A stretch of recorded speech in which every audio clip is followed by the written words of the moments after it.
Bonjour et bienvenue à l'école du jeu. Mon nom est Sylvain et aujourd'hui je vais vous faire un top 6 un peu spécial. Ça va être mon top 6 des meilleurs jeux solo.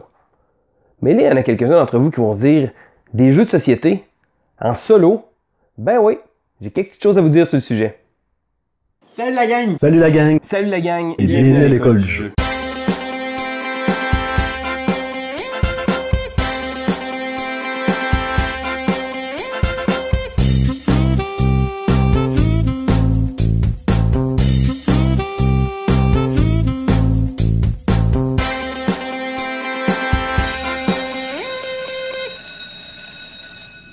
Bon, quand j'ai parlé de jeux solo, il y a plusieurs joueurs aguerris qui sont dit excellent, il va nous faire un super bon top 6 sur ses jeux solo préférés. Pour les autres, qui se sont dit qu'un jeu solo, ça existe, eh bien oui. Je dirais que depuis quelques années, le phénomène est même en train de grandir. Il y a quelques jeux qui ont été conçus à un seul joueur et de plus en plus de jeux offrent une variante pour jouer en solo. Bon, quand je parle de jeux solo, je parle pas nécessairement de contrôler tous les personnages puis de jouer contre moi-même. Pas du tout.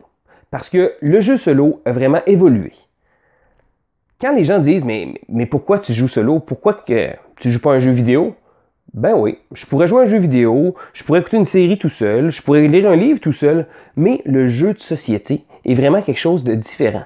Parce que je passe une bonne partie de mes journées, comme beaucoup d'entre vous, à regarder un écran. De pouvoir décrocher un peu, ça fait du bien.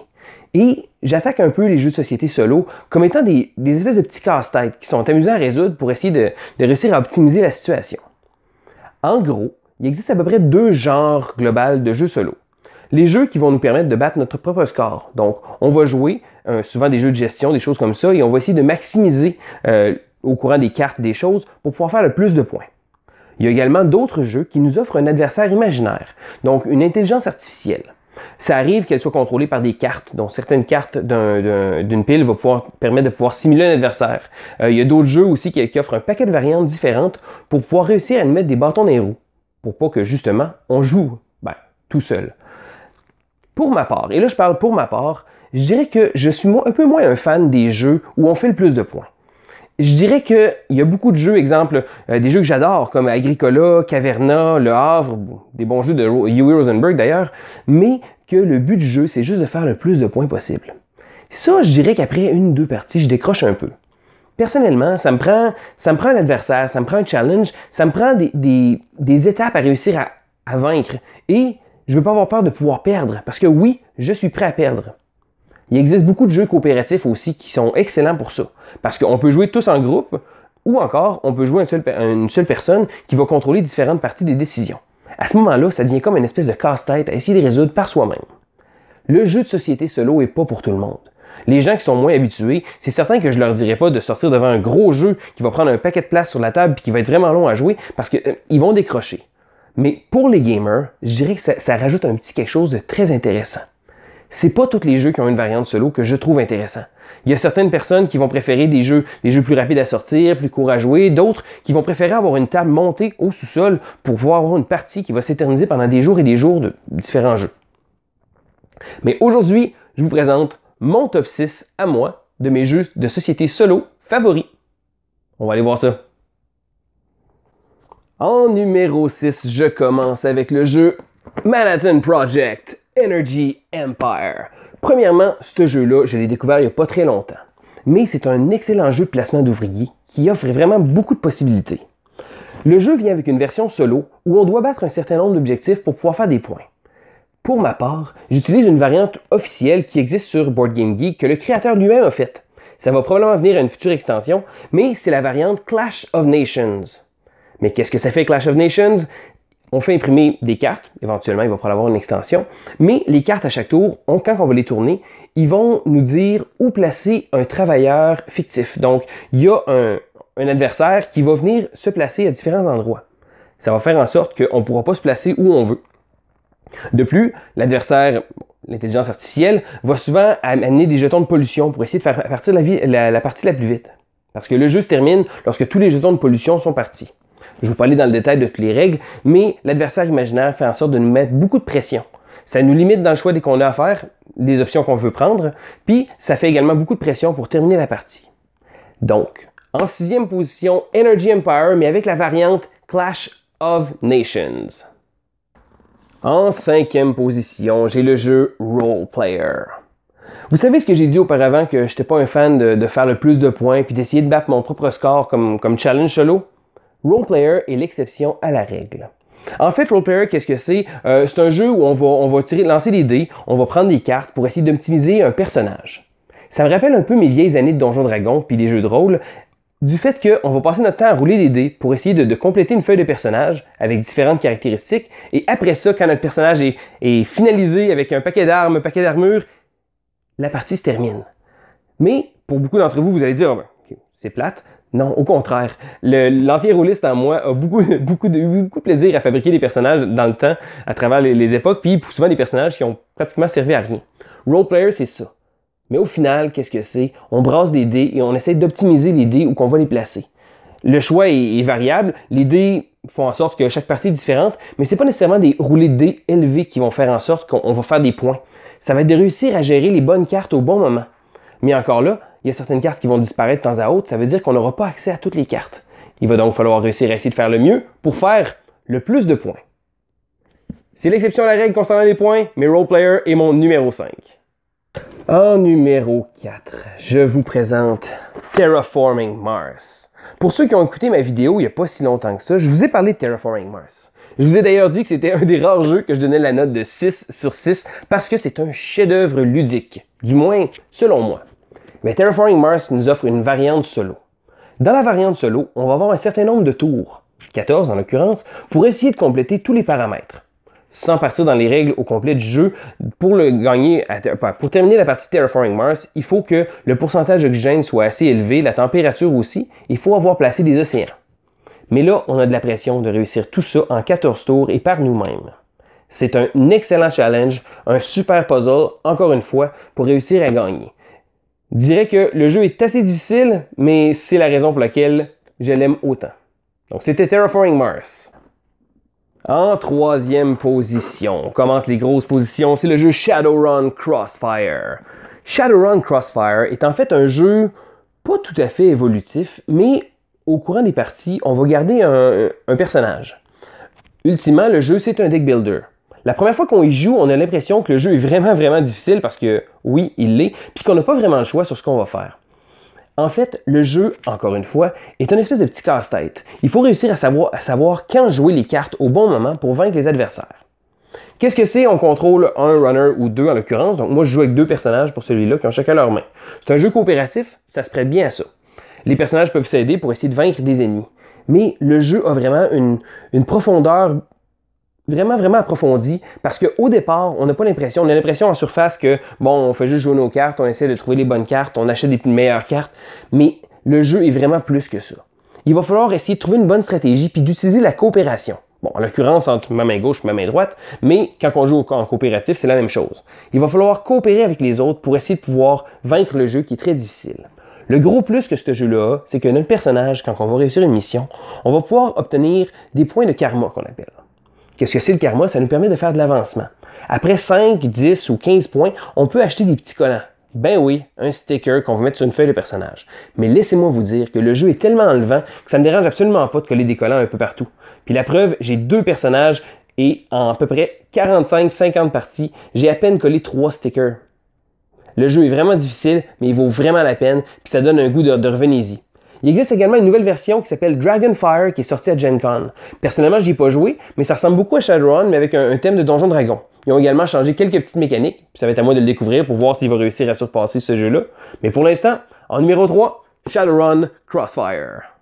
Et j'arrive maintenant à mon numéro 2. Vous savez, je vous ai parlé de jeux qu'on laissait sur la table parce que justement, ils sont très gros, puis on va les laisser traîner là, puis qu'à chaque jour, on va pouvoir faire quelques petits tours. Eh bien, voici un de ces jeux-là. Ben franchement, c'est un saint graal du jeu solo. C'est Mage Knight. Je ne partirai pas dans les grandes explications, vous expliquer c'est quoi Mage Knight. Je dirais que c'est une grosse brique. C'est un gros jeu qui est assez lourd à apprendre. Parce que quand on sait y jouer après ça, c'est génial. Le jeu est vraiment fantastique. Je dirais que je le tiens en si haute estime, puis pourtant ça fait même plus qu'1 an que j'y ai pas joué. À chaque fois, je me dis, il faudrait que je retombe dedans, que je me monte une table justement, que je mette le jeu puis que j'essaie d'y jouer. C'est assez intimidant la première fois, mais Mage Knight en vaut totalement la peine.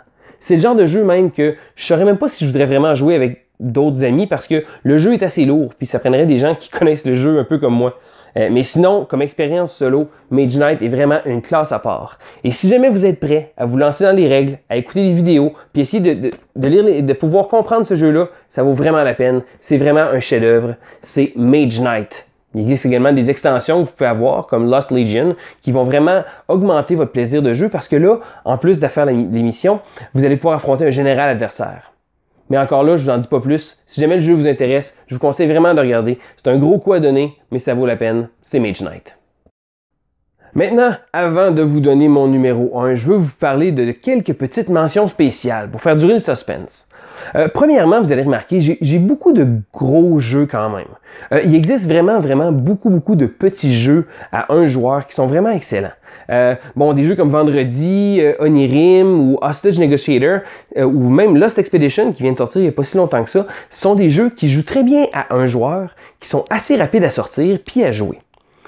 Mon problème souvent avec ça, c'est que malgré que ça va être d'excellents jeux qui vont être très amusants, c'est pas des jeux qui ont une espèce d'effet à long terme, comme un peu Shadowrun Crossfire ou Mage Knight, qu'on a l'impression d'avoir vraiment fait quelque chose de gros. Ça reste quand même des excellents petits jeux, puis je voulais en faire mention. Mais sinon, mes mentions honorables. Donc, les jeux qui ont passé à ça de se rendre, mais étant donné que je fais un top 6 et non un top 10, il fallait couper quelque part. Dans les mentions spéciales, il y a le jeu Viticulture. Viticulture, en fait, Essential Edition. Bon, c'est encore mieux si on rajoute l'extension Toscanie, mais Viticulture était un des premiers à utiliser le système Automa. C'était pas le premier, mais moi, c'est le premier que j'ai joué. C'est quoi le système Automa? C'est justement des cartes comme un peu Energy Empire qu'on va jouer. Ils vont dicter qu'est-ce que notre adversaire va faire, donc pouvoir bloquer certains endroits. Le jeu est super simple parce que justement, l'adversaire est vraiment facile à gérer. Donc on n'a pas besoin de se compliquer la tête avec un paquet de choses à faire. On fait juste tourner une carte et on regarde qu'est-ce que ça donne. Viticulture est une de mes mentions spéciales. Une autre mention spéciale va au jeu Pathfinder Rise of the Rune Lord. Je l'ai présenté d'ailleurs dans le dernier vidéo Mekakwa comme étant un de mes jeux coopératifs favoris. C'est bien vrai, j'ai également joué solo. Ça simule un peu un personnage qu'on va faire avancer à travers diverses aventures. C'est un très bon jeu, mais ultimement, je l'ai préféré de jouer en coop. Ça ne m'a pas empêché de jouer plusieurs parties en mode solo, puis j'ai quand même très apprécié. Une autre expérience solo que j'ai adorée, c'est celle de Imperial Settlers. En fait, le designer du jeu, Ignacy Trzewiczek, a créé un mode campagne. Ça veut dire qu'on peut encore là imprimer des cartes pour pouvoir entrer dans une espèce de mode où le jeu va évoluer. Donc au fur et à mesure des parties, on va jouer, puis on va pouvoir obtenir certains endroits, des choses comme ça va nous donner des ressources, il va falloir payer. Ça garde une espèce de mode d'histoire qui rend le jeu vraiment intéressant. Donc il a passé tout près de se rendre dans mon top 6. Et un autre jeu qui n'est pas dans mon top parce que simplement, je ne l'ai pas reçu encore. Mais j'ai pas de doute que à peu près 2-3 parties après y avoir joué, ce jeu-là va se hisser dans mon top 6. C'est le jeu Gloomhaven. J'ai pas de boîte à vous montrer parce que j'ai pas encore le jeu. Mais dans 1 mois ou 2, je devrais recevoir ma version Kickstarter et laissez-moi vous dire que j'ai vraiment hâte. Je vais m'installer une belle table dans le sous-sol puis je vais essayer de vivre cette aventure-là le plus que je peux. Donc malheureusement, Gloomhaven ne fait pas la cote parce que, justement, je ne l'ai pas joué encore. Il y a aussi comme mention spéciale le jeu Lord of the Rings, The Card Game, le Seigneur des Anneaux. En fait, encore là, c'est un autre jeu coopératif, mais je trouve que le thème est vraiment génial. Je suis un fan du Seigneur des Anneaux. Puis le jeu fait en sorte qu'on peut... C'est un jeu de cartes évolutif, donc il y a toujours des choses qui sortent, puis on peut, si on veut, acheter beaucoup de cartes. Personnellement, j'ai une boîte de base avec quelques extensions. Ça fait en sorte que je peux jouer, mais j'ai même pas encore réussi à faire le tour. C'est un jeu super intéressant que j'aime beaucoup. Il utilise une mécanique de construction de deck que j'adore. Ça me rappelle un peu mes années de Magic dans le temps. Ce qu'on va faire, c'est qu'on va construire un deck pour pouvoir essayer d'affronter une certaine mission. Après avoir fait la mission, et probablement perdu quelques fois, on va pouvoir réajuster notre deck pour essayer de pouvoir l'optimiser, pour pouvoir faire en sorte de réussir à vaincre la quête. Je dirais que ce jeu-là a fait quelque chose que les autres font pas, c'est celui de faire travailler en dehors des parties. Donc, on va se demander qu'est-ce qu'on va faire, quelle carte on va changer pour essayer d'affronter la prochaine mission. Puis ça, c'est quelque chose qu'il n'y a aucun autre jeu qui peut le faire. Bon. Mis à part Arkham Horror de Card Game qui vient juste de sortir, qui est relativement similaire, mais pour ma part, je ne l'ai pas essayé, donc je reste avec le Seigneur des Anneaux. Et maintenant, on est rendu à mon numéro 1 des meilleurs jeux solo, selon moi, mon jeu préféré en solo. Je vais recevoir dans pas long un Kickstarter qui va réussir à rajouter beaucoup de stock à ce jeu-là. Mais même la version originale a réussi à se hisser jusqu'en haut. Et c'est le jeu Aeon's End. Aeon's End est un deck builder coopératif. Donc, encore là, on peut le jouer facilement seul. Il nous fait affronter un gros méchant. Donc, on doit affronter un Némésis. On a des magiciens qui vont pouvoir avoir certaines cartes, utiliser une mécanique de deck building et pouvoir essayer de battre le méchant. Le jeu vient avec plusieurs méchants différents et une nouvelle version qui s'appelle Aeon's End War Eternal va arriver bientôt. Bon, c'est quoi War Eternal? En fait, c'est le même concept de jeu, c'est juste que c'est une autre boîte à part entière. Donc les deux, on peut les mélanger ensemble. On peut acheter seulement la nouvelle, seulement l'ancienne. Il n'y a aucun problème, ça se mélange très bien. J'ai vraiment hâte d'avoir ce jeu-là parce que, bien franchement, la version originale, je l'adore. Le jeu utilise des mécaniques assez connues quand même. C'est du deck building, mais le fait de manière tellement différente. La manière de gérer les ennemis, de pouvoir construire son deck, puis aussi de faire en sorte que quand on joue nos cartes, comme beaucoup de deck builders, ils vont dans la défausse et après ça, ben, on les remet sur le paquet pour pouvoir les repiger. Mais dans Aeon's End, on ne rebrasse pas le paquet. Ça veut dire qu'on va pouvoir choisir l'ordre dans lequel les cartes vont aller dans la défausse. On va pouvoir essayer de réussir à se fabriquer des combines comme ça pour pouvoir optimiser nos tours. Il y a aussi une mécanique de joueurs variable. Encore là, je n'irai pas dans tous les détails des règles, mais ça fait en sorte qu'on ne sait jamais qui va jouer et quand. Admettons, dans une partie à 2 joueurs, sur un exemple, ben, les 2 joueurs vont jouer chacun 2 fois et le Némésis aussi, le méchant. Ça veut dire que ça se pourrait que le joueur 2 joue en premier, ensuite que le joueur 2 joue encore, le joueur 1 joue, ensuite le Némésis est 2 tours de suite. Et laissez-moi vous dire que quand le méchant a 2 tours de suite, ça fait mal. Mais c'est ce qui ajoute au fait que Aeon's End est vraiment un jeu génial. Vous devriez écouter dans quelques semaines, je vais probablement faire la vidéo de la nouvelle version qui va sortir parce que j'ai vraiment hâte de pouvoir y jeter un œil. J'ai vraiment hâte de pouvoir y jouer, puis aussi de vous donner mon appréciation parce que je suis pas mal certain que le jeu va être assez bon. À ce moment-là, vous allez pouvoir voir toutes les règles du jeu, je vais tout vous expliquer ça en détail parce que, ben franchement, le jeu est vraiment génial. C'est la raison pour laquelle c'est mon numéro 1 des jeux solo. Et voilà, ça fait le tour de mes jeux solo préférés. Bon, il y en a beaucoup d'entre vous qui se sont dit, il est bizarre ce gars-là avec ses jeux tout seul, mais sinon, il y en a beaucoup d'autres qui vont se dire, ouais, mais t'as pas parlé de tel jeu, ou t'as pas parlé de tel jeu. Et il y a beaucoup de jeux qui ont des variantes solo ou des possibilités de jouer solo. Puis, je serais vraiment curieux de savoir lesquels sont vos préférés. À ce moment-là, vous avez juste à commenter, puis on va pouvoir en discuter un peu parce que, ben franchement, la communauté des joueurs solo est vraiment grosse comparée à ce que vous pouvez penser. Sur Board Game Geek, sur Facebook, il y a des énormes groupes de joueurs solo.